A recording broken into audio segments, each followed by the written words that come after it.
પ્રવર્તમાન જે પરિસ્થિતિ છે એના અનુસંધાને કે કોઈ પણ વ્યક્તિ હોય, વેપારી હોય કે વેપારી સંગઠન કે હોલસેલર કે રિટેલર, કોઈ પણ વ્યક્તિ પ્રવર્તમાન પરિસ્થિતિમાં કોઈ પણ સંગ્રહખોરી, કોઈ પણ વસ્તુની, શાકભાજી હોય કે દૂધ હોય કે પેટ્રોલ, ડીઝલ, આવશ્યક જેટલી પણ ચીજ વસ્તુઓ છે તેનો કોઈ સંગ્રહ કરી શકશે નહીં. એના અનુસંધાને અમે જાહેરનામું પણ બહાર પાડવામાં આવેલું છે અને જાહેરનામું બહાર પાડવામાં આવેલું છે અને જો કોઈ વ્યક્તિ આવી રીતના ગેરકાયદેસર રીતે કોઈ વસ્તુઓનો, ચીજ વસ્તુઓનો સંગ્રહ કરશે તો તેના વિરુદ્ધ કાર્યવાહી પણ કરવામાં આવશે.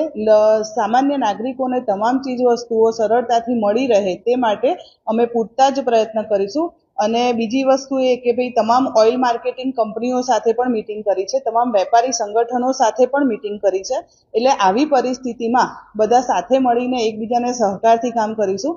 એટલે કોઈ પણ એવી પરિસ્થિતિ ન સર્જાય કે ભાઈ કોઈ સંગ્રહ પેનિક થઈ જાય અને કોઈ વસ્તુઓનો સંગ્રહ કરવા માટે વ્યક્તિઓ કે વેપારી સંગઠનો આવી પરિસ્થિતિમાં ન કરે તે માટે રાજ્ય સરકારની પણ વખતોવખતની જે સૂચના અમને મળી છે તે અનુસંધાને જિલ્લામાં પણ અમે તેનું ચોક્કસથી અનુસરણ કરીશું.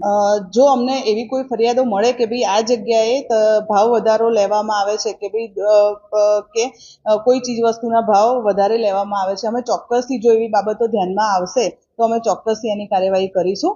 પણ અત્યારે હાલની હું તમને વાત કરું વડોદરા જિલ્લામાં અત્યારે હાલ એવી કોઈ જ પરિસ્થિતિ નિર્માણ થયેલી નથી.